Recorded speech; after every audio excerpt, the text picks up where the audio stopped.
عورت کی آواز کا پردہ ہے.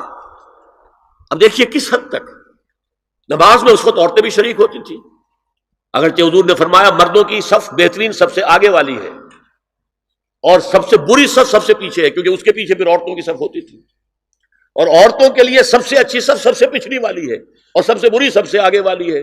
سب سے آگے والوں کے سامنے پھر مرد ہوتے تھے، ان کی پشت ہوتی تھی. تو اسی طریقے سے اگر غلطی کی ہے تو مرد جو ہے کہے گا سبحان اللہ. امام سے غلطی ہو گئی ہے، مرد کیا کہے گا؟ سبحان اللہ. عورت کیا کرے گی؟ اپنے ایک ہاتھ کے پشت پر اپنا ہاتھ مارے گی، اپنی آواز نہیں نکالنی. آواز کا پردہ. چھونے کا پردہ یہاں تک ہے کہ حضور نے کبھی کسی عورت سے ہاتھ نہیں ملایا، اور آپ جب بیعت بھی لیتے تھے تو بس زبانی الفاظ کہلوائے اور کہا ٹھیک ہے بیعت ہو گئی، یا ایک کپڑا پکڑا، اس کا ایک سرا اپنے ہاتھ میں دوسرا سرا اس خاتون کے ہاتھ میں، یا ایک تشت کے اندر پانی بھرا، اس میں ایک طرف اس نے انگلیاں ڈال لی اور ایک طرف حضور کی انگلیاں. لیکن مسافر لا اسافر النساء. ایک دفعہ ہوا بھی کہ بعض خواتین نے جب بیعت کی ہے تو پھر انہوں نے ہاتھ آگے بڑھایا مسافے کے لیے. حضور نے فرمایا انی لا اسافر النساء، میں عورتوں سے مسافرہ نہیں کرتا. اسلام میں پردے کتنے ہوئے؟ پہلا پردہ 4 دیواری، گھروں میں رہو، یہ پہلا پردہ ہے. جیسے ڈیفنس لائنز ہوتی ہے نا فوج کی، یہ فرسٹ ڈیفنس لائن، سیکنڈ ہے، تھرڈ ہے. پہلی کو عبور کر کے کوئی آ جائے تو سیکنڈ ہے، سیکنڈ سے گزرے تو پہلا پردہ 4 دیواری. اس میں محرم آئے گا. اب دیکھیے اسی پر ہماری تہذیب استوار ہوئی، اسی پر ہمارا آرکیٹیکچر بنا. گھر ایسے بنے کہ مردانہ علیحدہ، زنانہ علیحدہ. چھوٹا آدمی ہے تب بھی بیٹھک علیحدہ، بیٹھک باہر سے کھلے گی اور پھر ڈیوڑی سے ہو کر پھر گھر کے اندر جائیں گے. مرد آئیں گے تو یہاں بیٹھیں گے، اندر نہیں جائیں گے. اندر تو صرف وہی جائیں گے جو محرم ہے، ابدی محرم. دوسرا پردہ ستر. گھر کے اندر جو محرم آ گئے ہیں ان کے سامنے چہرہ تو کھلے گا، باقی جسم کا کوئی حصہ بھائی بہن کا نہیں دیکھ سکتا، اور باپ بیٹی کا نہیں دیکھ سکتا، بیٹا ماں کا نہیں دیکھ سکتا. یہ ستر. عورت پوری کی پوری عورت ہے. عورت کہتی ہے چھپانے کی چیز کو.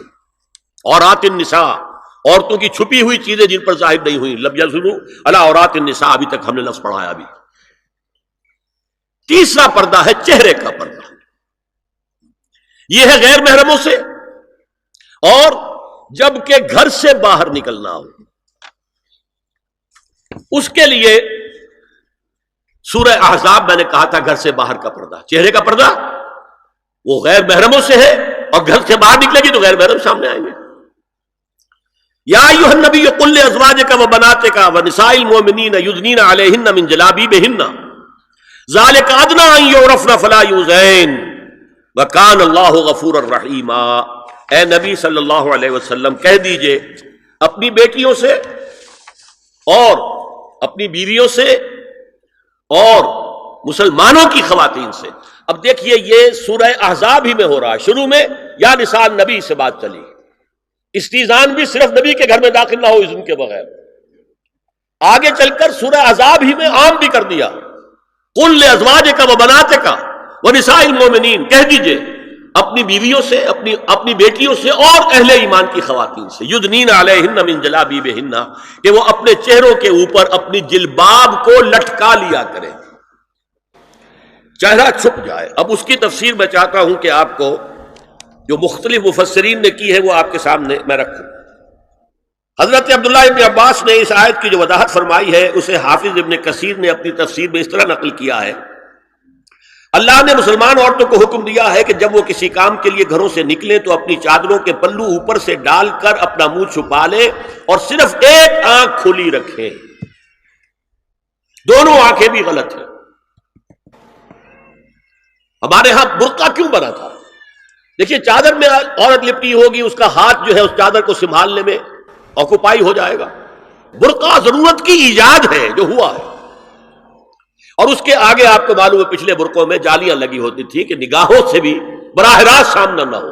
اور یہ میں نے اپنی آنکھوں سے دیکھا. انقلاب ایران کے بعد جو حاجی آئے ایران سے، ان کو جو میں نے دیکھا ہے اس طرح چادر میں ملبوس عورتیں ہوتی تھی، لمبی سی چادر، ایک ہاتھ سے اس کو اس طرح پکڑا ہوا ہے اور صرف ایک آنکھ کھلی ہے دوسری نہیں. میں نے شروع میں کہا تھا ہمارے نزدیک اسلام دین ہے، صرف مذہب نہیں. اسلام قرآن اور سنت دونوں پر مبنی ہے، صرف قرآن پر نہیں. اسی میں ایک اضافہ کیجئے اس بات کا کہ حضور نے کئی حضرات سے یہ کہا، کہیں وہ رشتہ کر رہے تھے کہ آپ نے ایک نظر دیکھ لیا ہے. اب اگر یہ ایک نظر دیکھنا اس کی اتنی اہمیت ہے تو اس کا کیا مطلب ہے؟ اگر تو صورتحال یہ ہوتی کہ ہر وقت چہرہ کھلا ہے، آ رہے جا رہے، تو ایک نظر دیکھنے کی کیا ضرورت ہے؟ وہ تو دیکھا دکھایا ہے. زمانہ آیا ہے بے حجابی کا، عام دیدار یار ہوگا. سکوت تھا پردہ دار جس کا، وہ راز اب آشکار ہوگا. تو ظاہر بات ہے وہ پردہ ہو گیا تھا، تبھی تو تھا نا کہ ایک نظر دیکھ لو. آپ نے پوچھا ایک صحابی سے کہ رشتہ کہاں کیا؟ وہاں کیا ہے. تم نے ایک نظر دیکھ لیا ہے. اس خاندان کی آنکھوں میں کچھ نقص ہوتا ہے، دیکھ لو. بس ایک نظر دیکھنا ہے، اس کی اجازت. تو یہ اجازت ہونا اس کا خود ثبوت ہے کہ عام حالات میں عورت جو ہے وہ دکھائی نہیں دیتی تھی، بلکہ وہ پردے میں رہتی تھی. مسلمان جدید تعلیم یافتہ دانشوروں کی منافقت، وہ کہتے ہیں یہ پردہ وردہ سب مولویوں کی ایجاد ہے. کبھی کہہ دیتے ہیں یہ تو ہندوستان میں راجپوتوں کا پردہ ہوتا تھا تو مسلمانوں نے یہاں یہ پردہ ایجاد کر لیا. میں نے دیکھا ہے عرب کی بدو خواتین کو مکے سے مدینے جاتے ہوئے نظر آتی ہیں. ایک خاتون اونٹ کی پوری قطار لے کر جا رہی ہے، ہاتھ میں لاٹھی ہے، پورا مکمل پردہ، چہرہ چھپا ہوا، آنکھوں کے اوپر بھی کوئی انہوں نے وہ حجاب سا بنایا ہوتا ہے خاص چھجا سا، اور ہاتھوں میں دستانے، پاؤں میں جرابیں. یہ کون سے راجپوتوں کا پردہ سعودی و عرب کی جو ہے ریگستانوں میں پہنچ گیا. بدو جب آتے ہیں اپنی عورتوں کو اسی حال میں لے کر آتے ہیں، اور ان کا یہ ہے کہ وہ احرام کا معاملہ بھی یہ ہے کہ یہاں چھجا بنا کر آگے چادر لٹکا لیتے ہیں، صرف چہرے سے مس نہ کرے بس.